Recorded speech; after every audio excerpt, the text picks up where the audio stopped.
It's the Real Estate Podcast, brought to you by ANZ Home Loans for financial well-beings. This year is definitely phenomenal. So in our portfolio, we have over 600 million properties in portfolio. Of course, everybody knows 60% of our buyers is probably the new migrants. We never had this much before. So we are very much looking for this year. And that is Monika Tu in Sydney. We'll be getting back to that conversation in just a moment with the Real Estate Breakfast right around Australia 7 days a week. We are talking your property news and information from Alice Springs to Canberra. And wealthy Chinese property buyers are turning their attention to Australia more than ever, it would seem, at the moment. Australia is now the second most searched country for ultra-luxury homes, worth over $7 million on the Chinese site Juwai IQI, and that is up from fourth place last year. Meanwhile, the US interest in luxury property has dropped to seventh. I wonder why.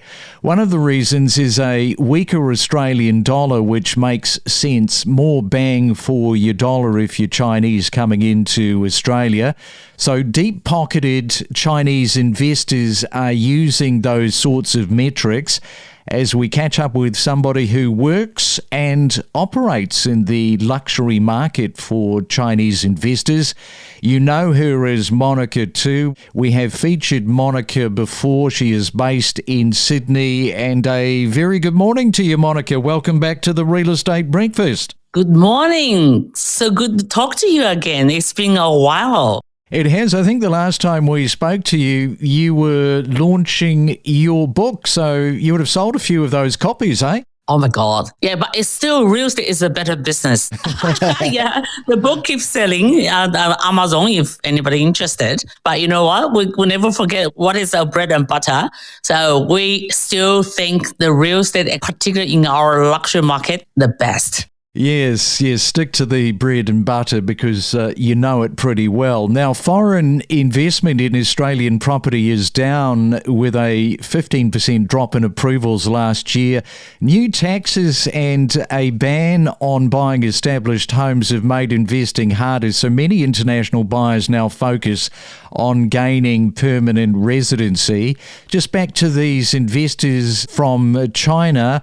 What's sort of happening in that space? Because you're dealing with that big time. Yes, yeah. What's happening out there? So everybody can just probably, watch the news. And there is so much uncertainty, especially, you just mentioned the U.S. desire for U.S. properties from top to 7 now. Obviously, it's because of tariff, because of this trade war, and making it really uncertain for the international buyers, particularly from China. But we're very lucky. So I think we're in a lucky country in Australia, and desire has, gone up like a bananas. So we're doing really, really well. Again, it's always the same reason. It's just safe. Okay, because we're dealing with ultra high net worth or high net worth individuals. They want to find somewhere their investment is safe. In terms of, returns, before people think, oh my God, I want, double in like 10 years, doesn't really matter anymore. Amazing, environment Australia has to provide to them. So this is still the number one reason.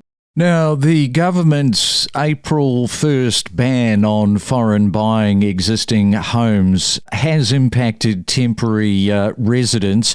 What has happened since that government ban on the 1st of April? Okay, I want to give you a bit of insight, all your listeners. That ban is almost like ridiculous. So I did have a big interview with the Financial Review Summit, and I mentioned that since 2023, that's according to Financial Review, it's only 0.1% of these international buyers, and in New South Wales, 0.01% of these buyers who has got no visa, purely investment in Australia or in New South Wales.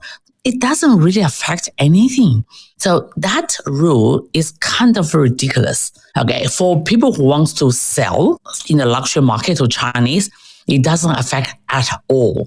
What about the politics in terms of, the election? Has there been a preference from the Chinese potentially looking at, I hope this political party gets in or not? It's kind of like, rather not go into that space, but for me, it's because I'm Australian Chinese. So for me, it's like, as long as the policy is friendly for migrants, for people like myself, I think that's number one priority for me, to vote a party who don't tend to be a racist. And that's for me. I'm sure it's for majority of the migrants as well.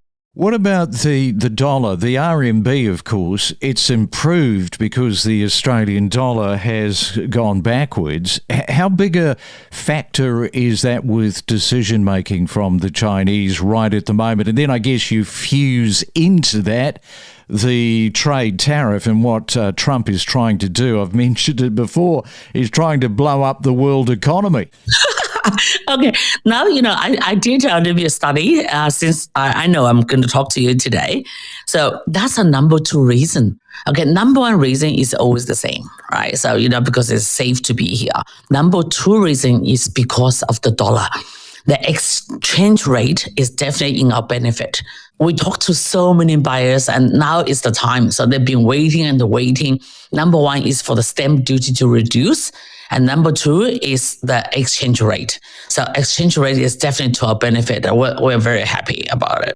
Yeah, so while the foreign buying is down at the moment, real estate agents like you are saying that demand remains stronger than ever from new Australians. This is, again, a little bit of education process. So the investment properties, a desire for investment properties is definitely down, because of the new stamp duty. So they do have to pay. Talking about investment, probably these people don't necessarily buy for themselves to live in here. So their stamp duty is 12%. 12% is a lot of money. And for the luxury home owners, where they buy for themselves, for the family to live in here, that demand is increasing.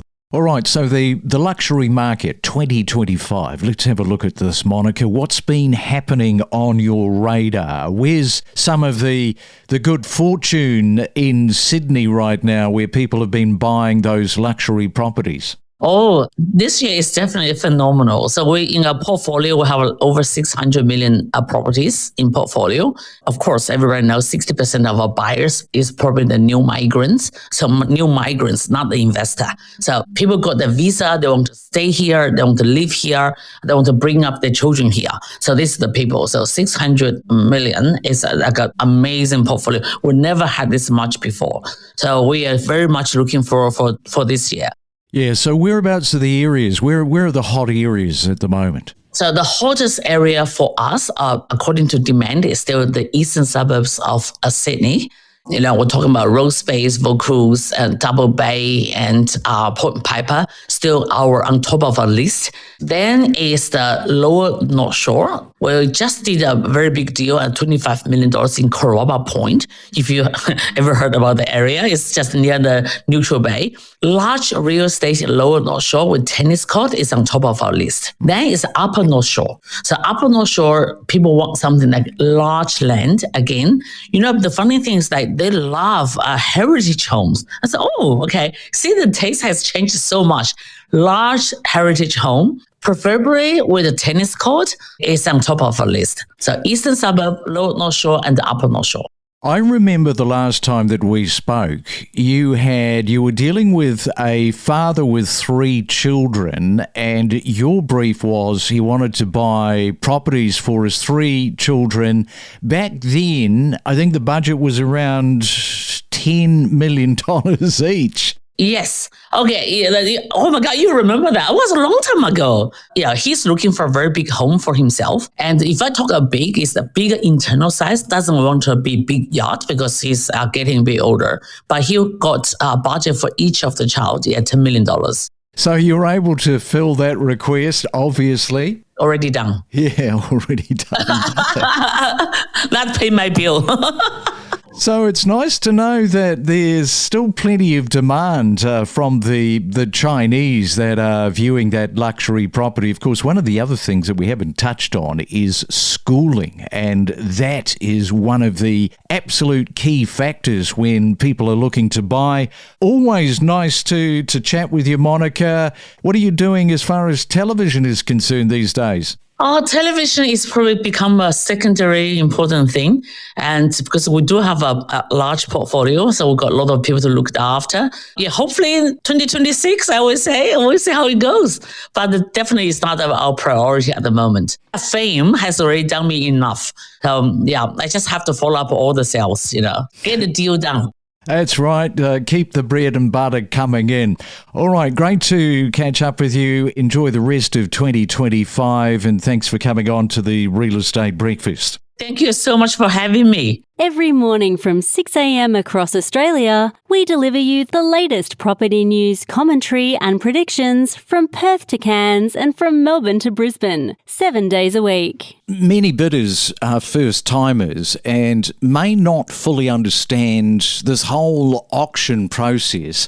And I'd be also interested in your thoughts on what are the biggest misconceptions that people have when coming into a bidding process, and how can that person understand the auction dynamics a little bit more to prevent these costly errors that occur? Really good question. I was just chatting with my close cousin this morning who's bidding an auction in a few days' time. And I'm often called to help friends and family to help them prepare to bid at auction. So I actually took it one step further and designed an online platform for my loved ones to go and use as a resource. And I've given this a lot of thought. So there's the first and initiating basic level, some key numbers and information to look into to make sure you don't get burnt. You've got the critical information that you need to then go and set your game plan, because market conditions and the popularity of that particular property you're bidding on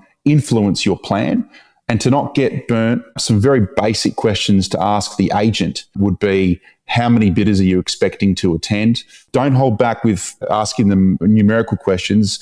Do you think it could go above 750, 800, 850? It's not saying that I'm willing to bid or able to bid that high. I just need to understand what I need to prepare myself for. So the amount of bidders, understand the price points, who the auctioneer is, just a few little basic questions is there one bidder, 10 bidders, 5 bidders? Is it going potentially high eights, low sevens, some kind of a rough guide? Because you don't want to go invest your time and money in a building and pest inspection when the agent's already telling you it's going to go above your limit. So don't be afraid to ask that question. And behind the scenes, pressure test yourself. Okay, I think my budget's 800, but could I, and am I willing to go to 825 if I'm pushed? If the answer is maybe, then ask yourself, would I go to 850? If the answer is maybe, maybe not, well then go 860, 870, and find that point where it's a definite clear no. And don't wait for game day to do that, because that's where you'll either back off too soon and regret it the day afterwards, or go higher than what you're willing and able to go to and regret that the day after as well. From the email coming in from Trey and Denise, just 2 years of saving and they're hoping to buy their property this year. That ain't bad, is it? That's fantastic. Well done. If you've saved up a deposit and it's only taken you 2 years, that's fantastic. It does take a very long time now to save up a deposit. House prices as a median are about the 1.7 million. If land tax could lower prices by 4% as modelling shows, why do you think that there isn't more political will to make the switch and make it happen? In New South Wales, it was called the first home buyer choice, which allowed first home buyers only to buy a property and not pay the stamp duty up front. They were paying it through the ownership of the property over the years, and however many years you'd own it, you'd pay it, and that was called the first home buyer choice. So that was a property tax. It didn't run for very long, so it's now no longer available. We connect you to the best real estate information across Australia. The Real Estate Podcast.